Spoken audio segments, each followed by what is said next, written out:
Hello everyone, I am Jaydeep Saha from National University of Singapore, and today I will present our work on power balance control of cascaded matrix-based dual-active-bridge converter. First of all, I will introduce the cascaded matrix-based dual-active-bridge topology, which has been proposed by us earlier as an improvement over the S-cube-T or the Swiss solid-state transformer by removing the boost converter stage.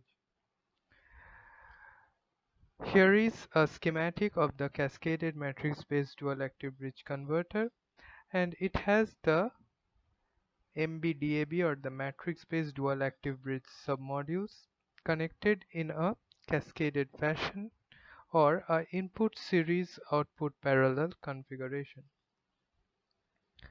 The effects of non-identical submodules exist due to the non-identical nature of the magnetic design, and this hasn't been discussed in the literature for cascaded matrix-based dual-active-bridge. So the fabrication of this magnetics over here or the medium frequency transformer cannot be identical every time, and thus there is a non-identical or non-ideality that exists in between the submodules. So the prevalence of such non-identical nature of submodules is unavoidable, and thus a suitable control is necessary, which we have proposed in this paper. Next up, I would like to give a short description about the operation of this cascaded matrix-based dual-active-bridge. So each of the MV-DAB submodules would have its modulation for the forward and reverse power transfer, which is shown here, and as they are cascaded in a ISOP configuration, a carrier phase shifted modulation strategy can be used. So the power transfer in each submodule, or if it's more generalized in submodule I of the cascaded matrix-based dual-active-bridge submodule, is given by this equation, and we can see that the bridge inductor LSI, which is basically the leakage inductor of the medium frequency transformer, is present here. And as discussed, there is an inevitable error in this value of LSI, which eventually gets reflected in the power transfer PI, as is shown here. The error terms are being highlighted here. So the AC side voltage of each submodule can be derived from the large signal model, and the grid side current can be shown via this equation. Thus, due to the voltage imbalance due to this parameter mismatch over here, there will be prevalence of some amount of harmonics, which is denoted by V pole H, and that divided by the grid side filter inductance would give the AC side current, which will have a considerable harmonic content. Now coming to the closed loop control strategy, the conventional strategy utilizes a PI control to maintain the LVDC bus voltage similar to a voltage source converter. To tackle the issue of power imbalance and its consequences, we propose a power balance controller in conjunction with the conventional LVDC bus control. So the power balance controller over here strives to maintain the AC side voltage of the submodules to the mean of the instantaneous AC side voltages.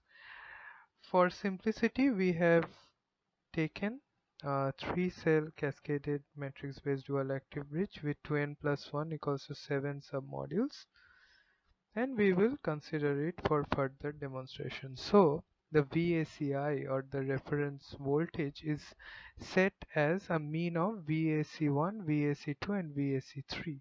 That is 1/3 of the summation of these three. As a result, the power balance controllers generate the correction terms phi k as shown in equation here, and the 5Ks, that is phi 1, phi 2, phi 3, can be seen here.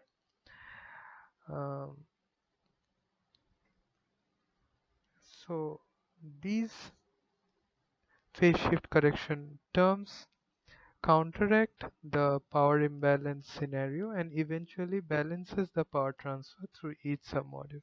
It should be noted that the power balance controller should be tuned suitably to ensure that the power balance control loop is considerably slower compared to the LVDC voltage control loop. So we will move on to the simulation.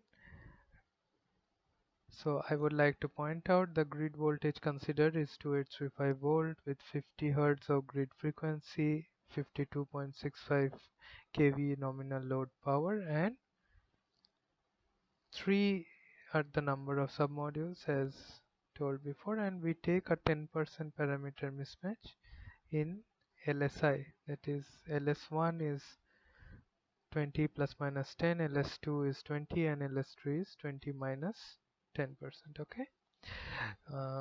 Now the simulation that we have run from 0 to 5 seconds for this demonstration has 4 parts. So 0 to 0.5 seconds has only the LVDC bus control, 0.5 to 2 seconds the power balance controller works in conjunction with the 52.6 kVA, and the power balance controller is activated at 0.5 second.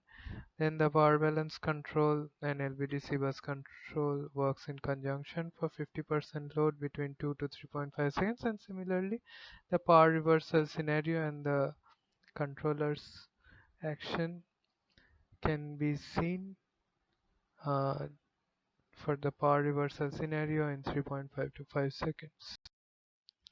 So we can see that due to the parameter mismatch, initially there is imbalance in the voltages, which eventually gets reflected in an increased grid side current THT, which is then mitigated by the power balance controller by adding correction terms over here, and the THT of the grid current goes within bounds.